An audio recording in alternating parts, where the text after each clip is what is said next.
What's up, y'all? It's Daniel, your Shoemmelier, and I've gone on record many times as saying the adidas Yeezy Boost 700, especially the V2, is one of my favorite silhouettes in the entire Yeezy line. While I do like the 350, the 500s, the 450, I do find that first place and second place goes back and forth between the 380, an underrated silhouette if I do say so myself, and the 700 V2. But no matter where the 700 V2 ranks on my favorite list, I would say it is without a doubt, in my opinion, the most comfortable Yeezy silhouette in the Adidas line. The 700 V2 silhouette seems like it's a forgotten silhouette in the Yeezy line, especially because we're seeing the V3s come out with more colorways, and we've seen the V1s come out with a few more colorways as well, leaving the V2 to almost be the ignored middle child. Which makes sense, because there's a V1, V2, V3, and the V2 is, well, probably the Jan Brady of the 700 silhouettes. Which is a shame because, again, I think the V2 is better than the V1 and V3. And no colorway exemplifies how good the 700 can be than the static colorway in the V2 silhouette. This is arguably the most popular, best colorway of the 700 silhouettes, and earlier this year, Adidas and Yeezy released a cream colorway of the V2 silhouette, which is very similar, extremely similar, copy my homework but change it up a little bit similar to the static colorway. So today we're going to compare the Adidas Yeezy 700 V2 static and the cream colorways. Now both of these silhouettes are again built on the V2 model. They pretty much are the same exact shoe when it comes to materials, layout, and structure. The only difference is, well, colors between the two colorways.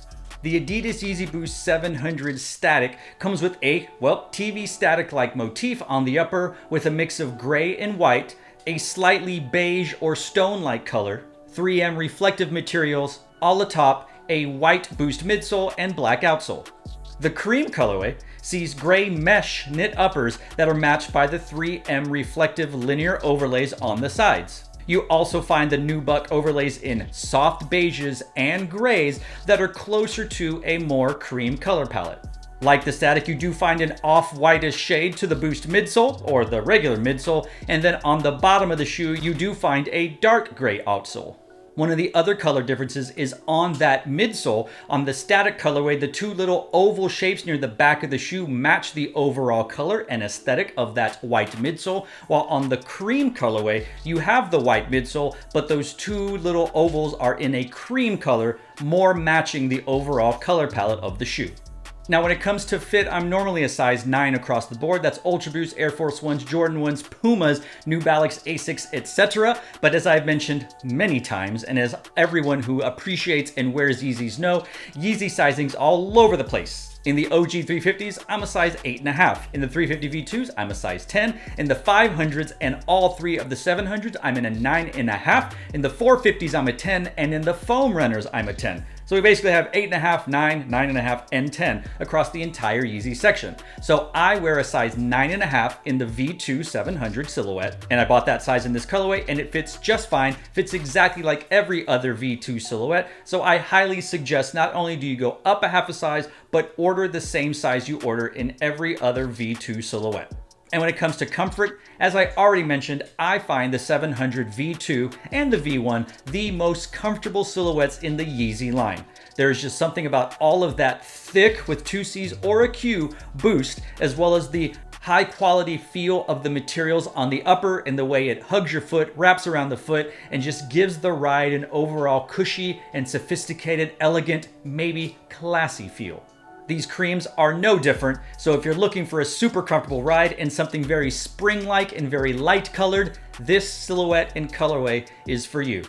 Now, how similar are these shoes in person? I won't lie to you, at first glance, they kind of seem very, very similar. They're both built off of whites, off-whites, eggshells, creams, beiges. It's a very analog-looking overall color aesthetic. And with the same gray mesh knit uppers on both, similar white panels, similar laces, and an almost very similar colored outsole, I can see why some people will say, I already have one, I don't need the other.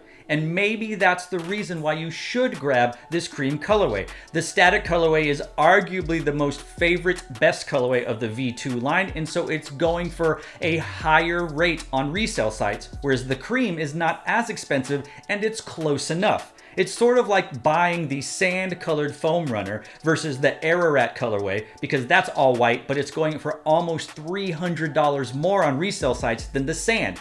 Do you want to pay $300 just for a lighter colorway? The same thing would go for the cream versus the static. I think if you missed out on the static and refused to pay that resale price, but you want to get close enough, the cream is just that. And if you're lucky to have both, awesome, because you can mix and match. But if you can only afford one, I think you could go with the cream and be just as satisfied as if you had the static in hand. Having said all that, however, you should grab it sooner rather than later, because I can only assume that the price for resale on the creams is going to get pretty high eventually. So what do you think about this cream colorway and how it stacks up to the static colorway? Which one do you prefer? Do you think the addition of the cream color makes this a better looking shoe? Or are you just rocking with the OG and saying static till I die? I'm lucky enough to have them both. I'm curious what you think about the static and cream colorway, how they compare, how they contrast, and which one you prefer. Let us know in the comment section down below. And to all of you out there, wherever you are, thanks for watching. Stay tuned and just chill till the next episode.